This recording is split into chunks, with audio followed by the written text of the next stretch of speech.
the talent explosion. So the talent explosion is one of my predictions, I believe, in approximately a year and a half to 2 years from now, given the COVID situation at the moment with the whole pandemic and where this is going to go.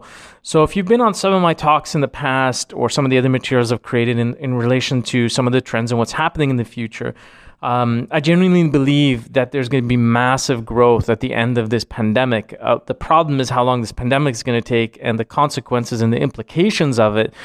One of the positive outcomes is going to create a new scenario where there's going to be this thing called the talent explosion. So the talent explosion is imagine it's like coal, and you put so much pressure on the coal, you get all these diamonds. And so, the situation right now, you'll find is you just have a whole bunch of coals everywhere, and the pressure needs to be put, which is this pandemic. And at the end of it, you're going to get all these diamonds, right? And so the beauty behind this, and let me kind of dig a bit deeper into some analogy, but ultimately what this comes down to is problem solving, okay? And we're all problem solvers. We've been problem solvers from the day we were born, solving how to breathe and how to move around, and you just keep going on and on and on. But the problem is that we've never actually been told that we're problem solvers. So when you went to school, yes, they may have taught you some problem solving skills, but they never told you that you are a problem solver. Your parents never told you you're a problem solver. When you went through your career, you were never really explicitly framed as a problem solver, because ultimately, at the end of the day, that's what you do, right? We're all problem solvers, and we all solve different problems for different reasons. And the better that we can solve that problem, the more valuable we are, right? So if I can solve that problem quicker for a much lower cost and add a lot more value, then, how I would solve the problem versus somebody else would make me much more valuable than other people. And so ultimately, the bigger problem you go after and the better you can solve it, then, you exponentially start to grow. With this talent explosion, what's happening is because of poor performance, and poor performance has become a pop culture. And I've talked about this in my first book. We call it the growth dilemma. And the growth dilemma essentially is, when a leader of an organization, he has this nightmare, or she has this nightmare at the beginning of the day, the week, the month, the quarter, and the year, where you've got these massive, extravagant goals, but you don't have the resources to meet it. And so ultimately what happens, it creates the breeding ground for poor performance. And we see it all the time. And there's been an industry built out of this, right? The self-development industry has taken total advantage of this. And so has the management, people who develop different management theories in the education system, all these ideas about manipulation, or persuasion is the better word to put it. And that's kind of how it's been disguised, right? How can I negotiate better? Or how can I get a better deal? How can I convince a customer to shift from, product A to product B? And so the bedrock of this is manipulation. And so because of that, we've been accustomed to this underlying pop culture of poor performance. Unfortunately, though, with the changes in the world that we're having today, there's no buffer room for poor performance anymore. And in the next year to 2 years, you're going to see the remaining of the fuel of poor performers just kind of fizzle out because they really cannot solve the problems that we're going to face at the end of this pandemic.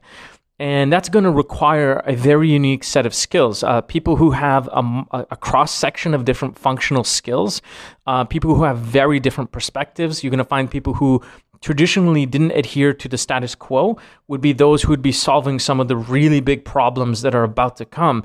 And I believe entrepreneurs and the entrepreneurship process is going to amplify, right? And there's going to be like this, entrepreneurship 3.0 that's going to take place where it's not all about just tech. I mean, I know there's a large association when people hear entrepreneurship and entrepreneurs, and there's this link between entrepreneurs and tech, and that's a large part of it. I mean, tech is a really important thing, even if you're solving a traditional problem.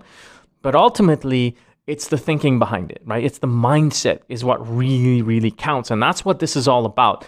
So this talent explosion is about the really, really talented people who haven't been able to crack through those glass walls, who put on the sidelines because of poor performers. Your time is coming.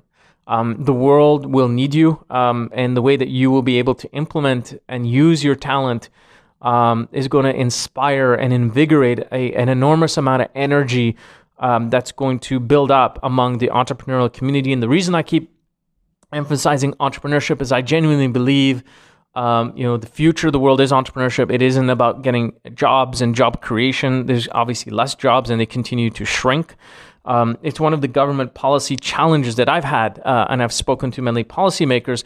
They keep talking about job creation, they need to step off the gas on job creation and start stepping on the gas for entrepreneurial development and getting funding and infrastructure for entrepreneurs and small businesses to build up, because when they build up, they naturally create more jobs, not just for themselves, but other people. Even if it's another entrepreneur servicing another entrepreneur, another job has been created and they become so much more productive. And so these 8-day hour, 9 to 5, go to the workplace stuff, we know that this has come to an end. It's evolving where even a lot of the large corporates are like, we're just going to go 100% remote. You're just going to see more and more and more of that until it kind of fizzles out and people start becoming more independent. This remote work is actually making people a lot more independent, actually. And you're going to see some really interesting things come out at the end of this. So that's what I just wanted to talk to you about. Feel free to stop on my site at www.nadersabri.com and pick up a copy of one of my 2 books. So I have my original bestseller, Ready, Set, Growth Hack, ready on Amazon.com.